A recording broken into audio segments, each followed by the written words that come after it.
Nick, thanks for joining us one final time. Of course, US Open all wrapped up. Daniil Medvedev is a Grand Slam champion, a major champion for the very first time. And we didn't expect it to be as emphatic as that in straight sets today. But third time's the charm for Daniil. What's your own lens and perspective on what occurred the last few hours? Yeah, probably one of the only disappointing matches of the tournament, certainly on Ash, wasn't it, Brett? Very tough to digest, I think, for Novak, obviously, come so far. I mean, being so close to something so very special in this sport, something that hadn't been done in half a century. And unquestionably, it just got a little too much, didn't it? Everything just was a little overwhelming. And, you know, we talked a lot this week, didn't we, about how nobody can really have a sense of what he's going through match upon match. He's been able to deal with it brilliantly, I think, Brett. You know, some of the challenges he's faced this week with Brooksby, Nishikori, Berrettini, and having the kind of focus to overcome those guys. But today was just a bridge too far, just one too many. Tantalizingly close. He unquestionably, you know, felt the little stranglehold of what he potentially could achieve today. And he faced a player, Brett, who we both know has had an extraordinary 12 months on this surface. He is a force on a quick hard court, Daniil Medvedev. He's a force on most surfaces, and he was in no mood to let it go today. And you know, full credit to Medvedev. He's got what he deserves. He's done everything else, and now he's a major winner. And ice running through his veins today. When he looked on, I mean, there was a little stumble towards the end, trying to serve it out, a couple of double faults, and the crowd probably willing, Djokovic and more tennis, trying to inspire Novak to stay in the match and maybe force it to a fourth. But apart from that, I mean, 16 aces? Those ground battles with Djokovic, which are the test of any player to try and go the journey and go the distance with Novak. He was certainly up for that. That's a trademark of his game, his speed around the court. For a guy of his size, hats off to him. I mean, he got it done. Yeah, he's the all-round package, isn't he? He's a very, very tough guy to devise a game plan against. There's no shortcuts against him, is there? We've said that before. You know, he's got a monster serve. He's got an incredible athlete. Best mover, probably one of the games ever seen for a man of his height. I actually thought, to be honest, Brett, the best 2 points he played the whole match, the whole tournament, were the 2 points that when he was serving at 5-4, because everything that gone on there with Novak crying uncontrollably, really, for a while, the crowd suddenly very, very pro Novak. To be honest, they were very pro Novak from the start. But the 2 points he played, Brett, at 5-4, I think they were both about 25 shot rallies, were incredible. The way he held his nerve, having been broken, and he admitted in press he was very nervous at 5-4. With Djokovic, you know, not giving much away in those 2 points, I thought that was phenomenal from Medvedev. Absolutely phenomenal. The way he kept himself together there. And, serve was great. Second serve was huge today, 106 miles an hour average. Quite a substantial amount up on what we've seen before from him. So he came in with that game plan to obviously go for the second serve a bit more, not give Djokovic too much of a rhythm.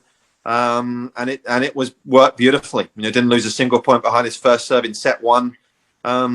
And, you know, there were a couple of turning points, like there always are in 5-set matches. Obviously the incident with the noise, with the tannoy going off on break point, would that have changed a whole lot? Probably not.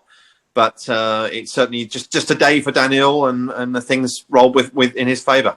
Yeah, you would think more majors to come. He's right up at the pointy end, and it's him and Gil Savara. I mean, try and take us inside that, Nick. I mean, he's a guy who's so understated as a coach. They seem to have a great relationship. They've had their moments, like any coach player. I think Daniil said this week they spend a large amount of the year together. So you're going to have your moments as coach and confidant, friend, however that dynamic is. But it has worked. And when Daniil went to train in France, over where Gilles had his academy, they struck obviously a common sort of bond there, and he said, "No, you're the man I want to come with me on this ride." And it's been sort of 3 or 4 years in the making.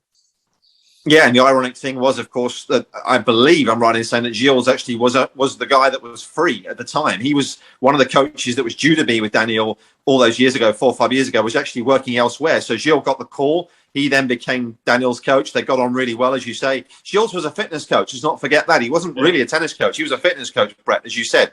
So he's done really well. They've had some pretty frank conversations over the years. I think you go back to that time in Canada 3 years ago that he often talks about, where he basically told Daniil that he's got to get his act together. And I think you need that in a coach. You need that honesty. I think they respect each other. Very small team, isn't it, compared to what some of the players carry around with at the top of the game. It's 2 or 3 guys in there.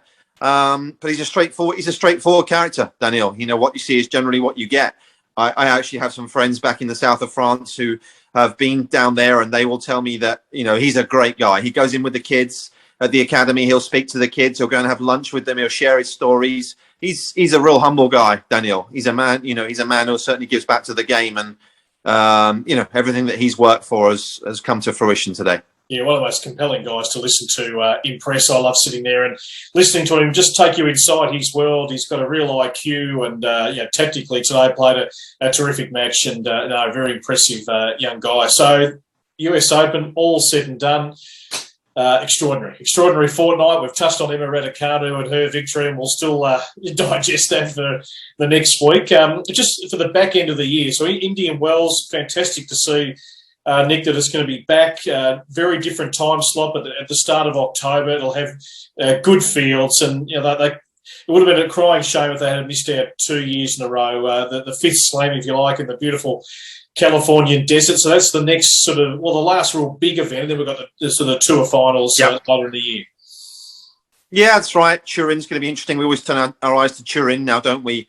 I hear the women will probably have a tour final as well, Brett. That's what I'm hearing over here. Possibly in Mexico. That's what I'm hearing, but time will tell. So, that'll be good as well. Indian Wells will be great. I do wonder whether we'll see Djokovic in Indian Wells. I might be wrong, but I just get a feeling he might want to break and then go to Europe, possibly play Paris and Turin. That would be my feeling.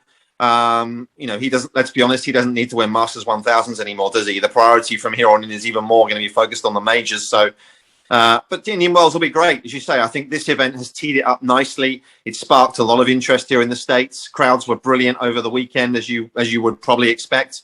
Emma Raducanu obviously has created a huge stir. I think that we came into this tournament concerned. We leave it with a lot of hope in terms of where the game is going. And let's just hope that, things do continue to flourish. There's a lot of good names out there. There's a lot of big personalities. Crucially, tennis needs personalities. Leda Fernandez showed that. And, onwards and upwards from here. No doubt. Nick, really appreciate your coverage. Great to be able to speak to someone on the ground who's lived and breathed it the last fortnight. We'll reconvene at another point, and hopefully, I'd love to see you back here in Australia. Obviously, a bit to play out there, and we'll see what happens. But, that'll be here before we know it. Fingers crossed. Thanks, Brett.